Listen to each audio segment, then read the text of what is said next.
Bonjour à toutes et à tous, nous sommes le jeudi 29 janvier, bienvenue dans votre journal. Dans cette édition, nous reviendrons sur le CIRA qui a fermé ses portes hier, mais avant cela, l'actualité lyonnaise a été marquée hier par un rassemblement devant la préfecture. Une cinquantaine de professeurs, de membres d'associations et de parents d'élèves réclament plus de logements pour les familles sans domicile dont les enfants sont scolarisés. Un reportage de Louise Pezzoli et d'Océane Chabardès. Réquisition des logements en ville. Ce n'est pas la première fois que le collectif Jamais sans toit manifeste. Accompagné de professeurs d'autres établissements et de parents d'élèves, ils demandent à la ville de reloger les familles mises à la rue avant la fin du plan Grand Froid. Au 20 novembre, il y avait 194 enfants qui dormaient dehors, qui dormaient soit dans des voitures, soit dans des squats, ou même carrément dehors. Donc voilà, c'était une situation inacceptable. C'est pour ça qu'il y a eu des occupations d'écoles et certaines qui se poursuivent actuellement. Des écoles avaient été utilisées comme refuge depuis décembre. Pourtant, l'école Gilbert Dru du quartier de la Guillotière est la dernière à accueillir encore des familles le soir. Les parents arrivent vers 18h30 et repartent le matin à 8h afin que ça ne gêne pas du tout le fonctionnement scolaire. Et puis quand le petit garçon qui est actuellement scolarisé en CM1, il suit une scolarité, le soir il est récupéré par ses parents dans l'école. Voilà, ça lui évite de dormir dehors surtout. Claude est aussi membre du collectif Gilbert Dru. Avec 10 autres professeurs, elle assure la permanence à l'école. La manifestation se termine, c'est l'heure de retrouver la famille pour le repas du soir. Shkolta a trouvé refuge à l'école avec son fils de 10 ans depuis le 12 janvier. D'origine albanaise du Kosovo, elle a fui les conflits entre Serbes et Kosovars.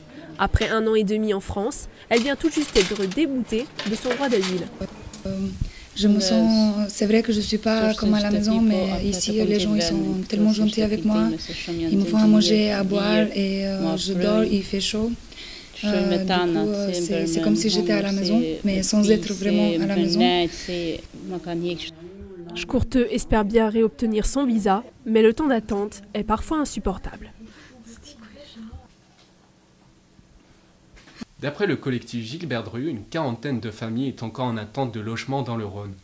Et le père Ifar se bat lui aussi pour le logement des sans-domicile, mais plus particulièrement pour les demandeurs d'asile, sauf qu'il est poursuivi par la justice. En cause, ces salles d'accueil ne seraient pas aux normes.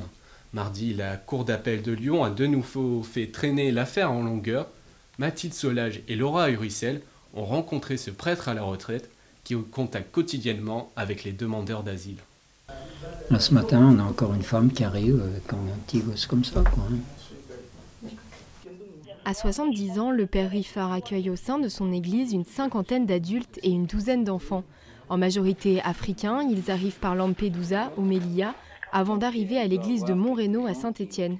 On doit les respecter, ils ont une dignité, on doit les accueillir, les connaître et leur permettre des conditions de vie qui soient au moins des conditions un tout petit peu humaines. Ici, ils trouvent un logement de fortune et une école pour apprendre le français et surtout de l'aide pour faire régulariser leur situation. Depuis 15 ans, le père Rifar leur offre une chance de s'intégrer malgré la précarité. Un combat pour lequel il a décidé de créer l'association Anticyclone. Pourquoi ce nom ? L'anticyclone, c'est les hautes pressions atmosphériques qui chassent les nuages. Et quand on a l'anticyclone au-dessus de la tête, en gros, il fait beau. Donc les gens qu'on accueille, il y a plein de nuages dans leur vie, on est là pour les aider à chasser un peu les nuages, quoi. Gérard Rifar a reçu le soutien de l'Église catholique et notamment celui du cardinal Barbarin.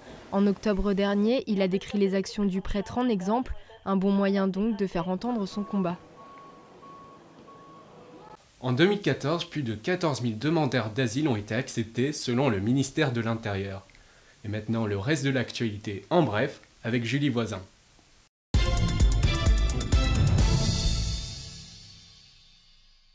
La France compte 3,5 millions de demandeurs d'emploi à la fin de l'année 2014, soit une hausse de 5,7% sur l'année. Dans le Rhône, le taux de chômage a baissé de 0,1% par rapport à novembre, grâce notamment à une amélioration dans le secteur du bâtiment. Organisation numéro 1 de la région dans le bâtiment, la Confédération de l'artisanat et des petites entreprises du bâtiment a lancé hier un plan pour lutter contre les travailleurs détachés en situation illégale. Elle fera désormais appel à une agence de détectives privés pour vérifier des informations collectées anonymement.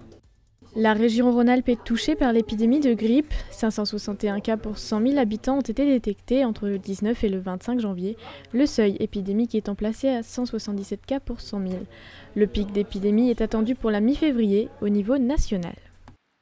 Je l'évoquais en début de journal, le CIRA, le Salon international de la restauration, de l'hôtellerie et de l'alimentation, a fermé ses portes hier. Alors l'heure est au premier bilan, il est plutôt positif. Les chiffres officiels ne sont pas encore tombés, mais le salon espère attirer plus de 200 000 visiteurs. En tout cas, plus de 2000 exposants ont profité de l'événement pour faire connaître leurs produits. Parmi eux, une jeune start-up lyonnaise qui a le sourire au moment de plier bagages. Un reportage de William Fèvre et de Philippe Javor. Alors que les allées d'Eurexpo se vident et que les exposants remballent leurs stands, certains comptent bien profiter de l'aubaine jusqu'au bout. C'est le cas de cette toute jeune entreprise lyonnaise qui entend généraliser en France la pratique peu répandue du doggy bag. Ces boîtes pour emporter chez soi les restes de son repas au restaurant. La stratégie paye puisqu'elle attire les derniers chefs encore présents sur le salon. Je trouvais le projet intéressant et c'est vrai que moi ça fait un petit moment, en partenariat surtout avec le ministère de l'Agriculture, que j'essaie de travailler à la lutte contre le gaspillage alimentaire. Et quoi de mieux pour lutter contre le gaspillage alimentaire que de pouvoir ramener ces restes du resto.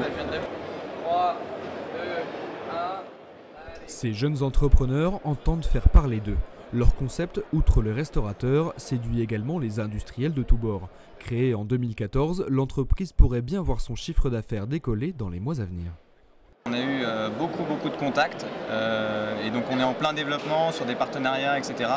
Et on peut même développer maintenant le produit après ce salon, donc dans toute la France et même en Europe. On a vraiment des demandes qui viennent de partout. Après 4 jours de salon, le bilan est plutôt positif. L'entreprise a vendu 200 000 produits dans 10 pays différents, de quoi donner du travail à toute une équipe en prévision de l'édition 2017. Faire de la musique avec des jouets, c'est le principe de la Toy Music. Inconnu en France, un artiste lyonnais habitant la Croix-Rousse fait pourtant un tabac à l'étranger. Loïc Besson et Gauthier Strongray nous dressent le portrait d'un artiste qui s'exporte. La touche française sur cette publicité japonaise, c'est la musique. Une sonorité minimaliste, quelque peu déconcertante.